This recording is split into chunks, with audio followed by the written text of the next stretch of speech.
Hello, good afternoon, and welcome from the Marco Island Center for the Arts. My name is Hyla Crane, and I'm the Executive Director, and I'm thrilled that you could join us today.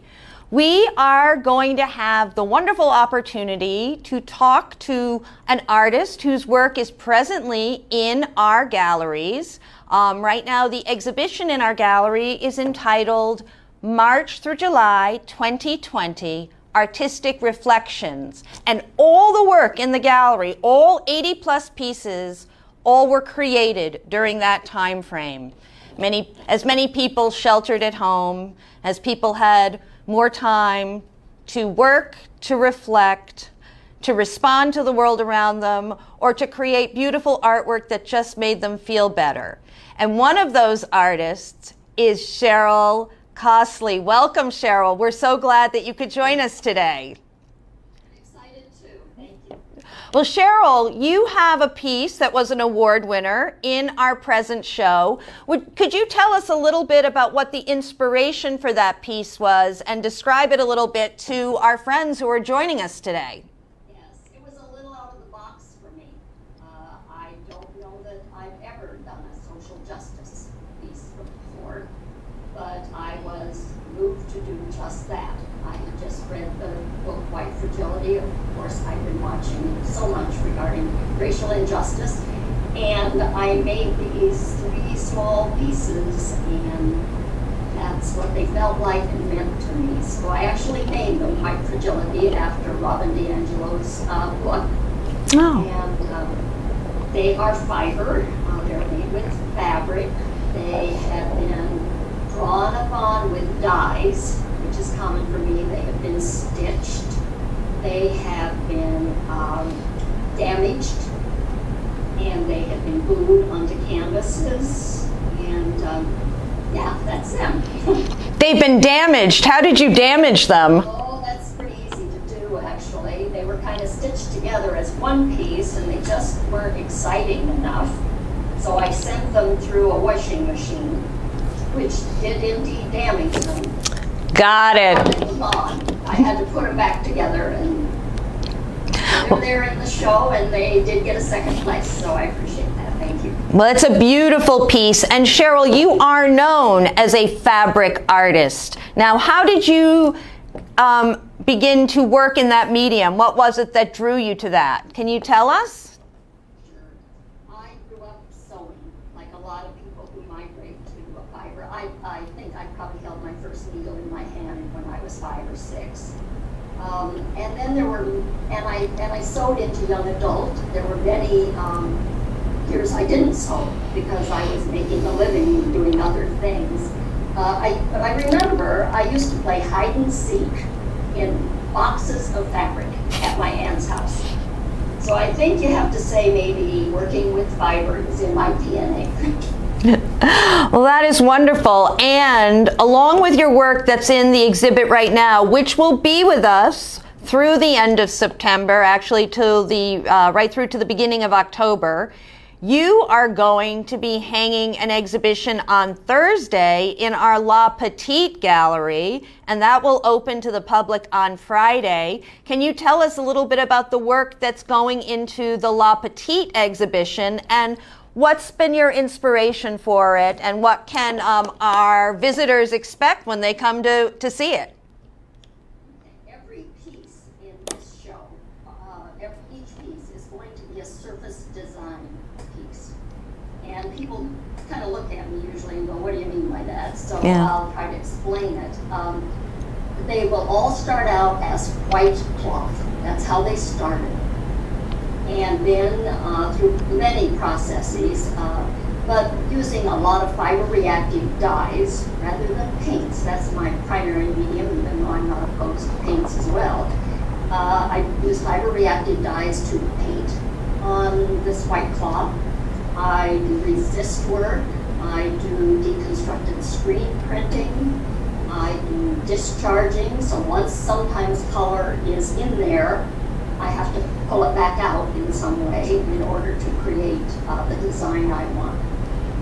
What inspires me is, unlike some people and unlike some artists, my work is all abstract. I want the viewer to be able to put themselves in the work and to take away what resonates for them. Technically, you might say I'm actually a formalist. A formalist is usually an artist who is paying more attention to the elements and principles of design, like line, shape, texture, form, proportion, balance, more than they are trying to send a specific message. That's what motivates me and inspires me the most. Wow. So I know we had actually talked about this earlier. I know that you're going to be bringing in a large number of pieces and that we'll be deciding the day of when we hang it. Is there any piece or couple of pieces that are really special to you, or something that you know we will certainly see in the gallery, and something that we want people to be able to look forward to when they come and see your exhibition? There are lots, so many pieces. It was hard for me. Usually, if you go on my website, you would see that I have two main kinds of art. One is this surface design, and then the other are large, graphic, abstract. No way could those go into this show because, of course, they're just too large. And some of these are a little large. So some of my favorites may not make it into La Petite because it is a petite gallery. And so I can't really answer that. Thanks for asking.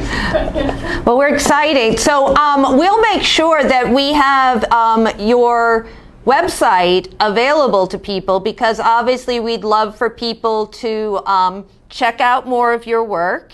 And while we are a gallery, we always point out to people that we are not a museum, and we are here to sell artists' work. And we certainly hope that people come, and if they see something that they think would be beautiful in their home, wherever it might be, we can help make that happen for them. So your work will be for sale in the La Petite Gallery. All of it.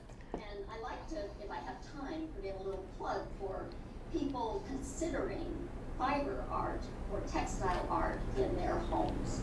First of all, it is fine art. It's been around forever and ever. It has historically lasted.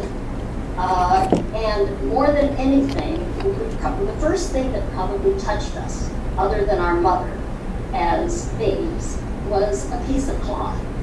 So we have a sensual affinity for cloth. We can hardly help but touch it and feel it. And in addition to that, in this day and age, when we're putting more tile in our homes, fewer curtains, it's an acoustic thing too. It absorbs sound.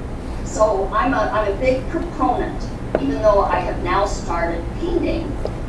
My guts and my favorite is to work with fiber, and I would encourage everybody to have at least one piece of fiber art in their home. Well, we are excited because I know next year we are going to be working with some wonderful fiber artists in, I believe it's May and June of next year, doing an entire 2-month exhibition of artists who work in fiber, including everything from the work that you've described to modern quilters and all sorts of work, anything that you can create with fabric of sorts.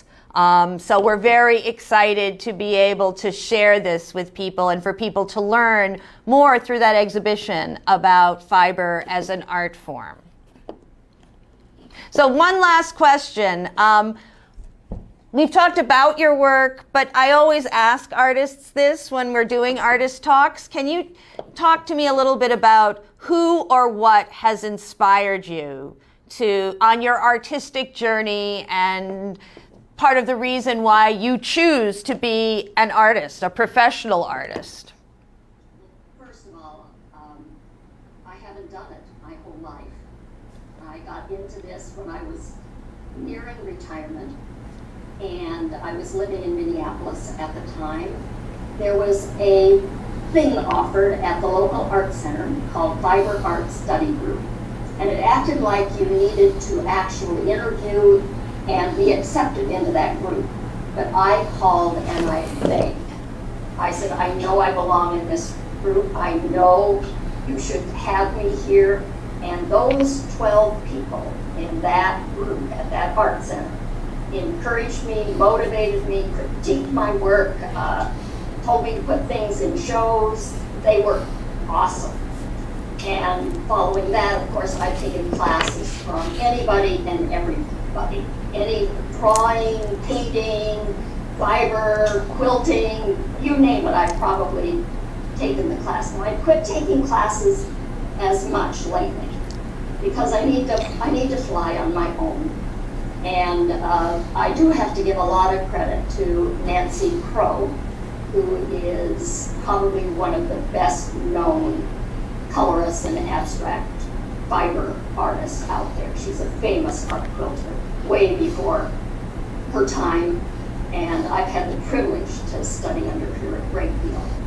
Well, that's really exciting. And you know, Cheryl, we offer an array of classes and workshops, and we frequently see our adult students who may start out as art students become working artists. So we can make that happen for people here at Marco Island Center for the Arts.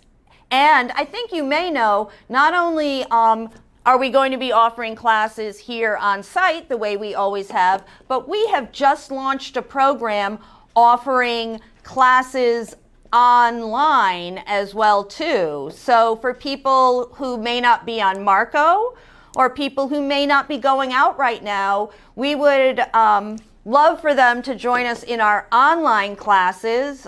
There's information on our website, or you can call the Art Center at 239-394-4221, and we can talk to you about those classes. And we're really excited for that because it does open up new possibilities and enables people when they're away from Marco to continue to study with their same favorite art center teacher and continue on their artistic journey, something that we support for people. Well, Cheryl, I want to thank you for joining us today. I know you were the first of our virtual artist talks, but you won't be the last. I know because there are so many wonderful artists who have been a part of March through July 2020 Artistic Reflections, that many of those artists whose work is in our gallery right now, and Marco Island Center for the Arts is open from 9 to 4, Monday through Friday.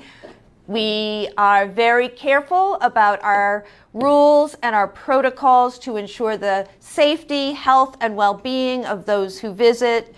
My mask is over there, but I would normally be wearing it, and plenty of hand sanitizer. We are doing the cleaning we need to do to keep you safe. So please feel free to stop by, come and visit, see the exhibition, and when you come on Friday or sometime after, you'll be able to see Cheryl's new exhibition in our La Petite Gallery. So until we meet again, thank you very much. And just remember, Marco Island Center for the Arts is still your art home.